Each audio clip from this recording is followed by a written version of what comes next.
உங்கள் தந்திவன் தொலைக்காட்சியில் தினமும் ஒரு சர்ப்ரைஸ் மாலை 6 முதல் 7 மணி வரை காண தவறாதீர்கள்.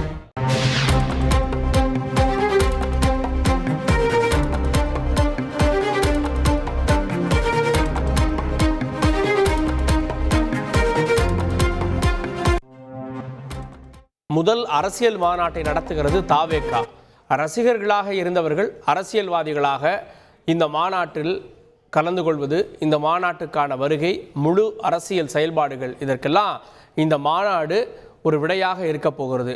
அதற்காக ஒரு மாநாட்டுக்கு அவங்க வர்றப்போ எப்படி வரணும், இடையில என்னென்ன சிக்கல்கள் ஏற்படும், அதை களைவதற்கான முயற்சிகள், என்ன மாதிரியான திட்டம் அப்படின்ற விஷயங்கள் பிரத்யேகமாக நமக்கு கிடைத்திருக்கிறது. செய்தியாளர் ஜெகநாத் கூடுதல் விவரத்தோடு இணைகிறார். ஜெகநாத், எந்தெந்த மாவட்டங்கள்லேருந்து எவ்வளோ எண்ணிக்கையில் தொண்டர்களை அழைத்து வர திட்டமிட்டிருக்காங்க, அந்த எண்கள்லாம் பதிவு செய்யப்பட்டு தலைமை கழகத்துக்கு அனுப்பணும், இதற்கென ஏதாவது பிரச்சனை ஏற்பட்டு அதை களைவதற்கு வழக்கறிஞர்கள் பிரிவு உருவாக்கப்பட்டிருக்கு அப்படின்ற செய்திகள்லாம் வந்திருக்கிறது.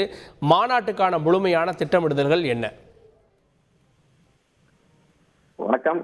அக்டோபர் 27ஆம் தேதி தமிழக வெற்றி கழகத்தின் முதல் மாநாடு விக்கிரவாண்டியில் நடைபெற இருக்கிறது. இந்த மாநாட்டிற்கான ஏற்பாடுகள் செய்யக்கூடிய நிலையானது வருகின்ற அக்டோபர் மாதம் 2ஆம் தேதி நடைபெறுவதாக தகவல்கள் கிடைத்திருக்கிறது. குறிப்பாக பூஜைகள் போடப்பட்டு அந்த வேலைக்கான ஆரம்பத்தை தொடங்க இருக்கிறார்கள். இதில் விஜய் அவர்கள் பங்கேற்பாரா இல்லையா என்ற கேள்விகள் எழுந்திருக்கிறது. அது மட்டும் இல்லாமல் பொதுச் செயலாளர் தலைமையில் அனைத்து மாவட்ட செயலாளர்களுடைய பங்கேற்பில் இந்த பூஜை நடைபெறும் என்ற தகவல் கிடைத்திருக்கிறது.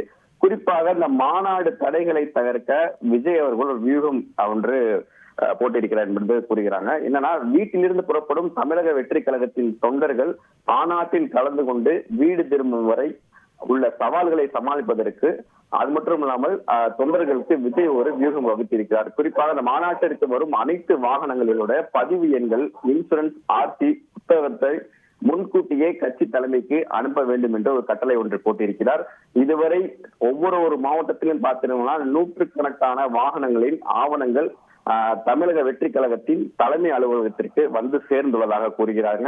மேலும் தொண்டர்களுடைய போக்குவரத்திற்கு சிக்கல்கள் எதிர்கொள்ளும் வழியாக தனியாக ஒரு வழக்கறிஞர் பிரிவுகளில் ஏற்பாடு செய்யப்பட்டிருக்கிறது.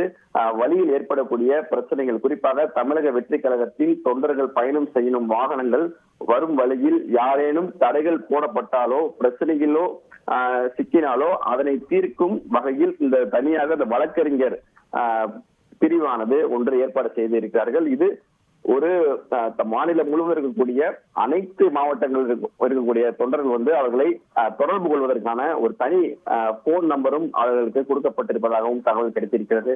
இதன் மூலியமாக வரக்கூடிய பிரச்சனைகளை அவர்கள் சமாளித்துக் கொள்வார்கள் என்று விஜய் ஒரு திட்டம் போட்டிருக்கிறார்.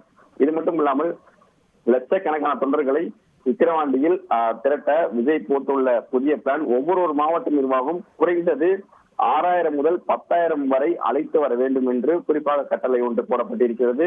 தமிழகத்தில் 38 மாவட்டங்களில் இருந்து குறைந்தது 4 லட்சம் பேராவது இந்த மாநாட்டிற்கு பங்கேற்க வைக்க ஒரு திட்டம் ஒன்று போட்டிருக்கிறார்கள்.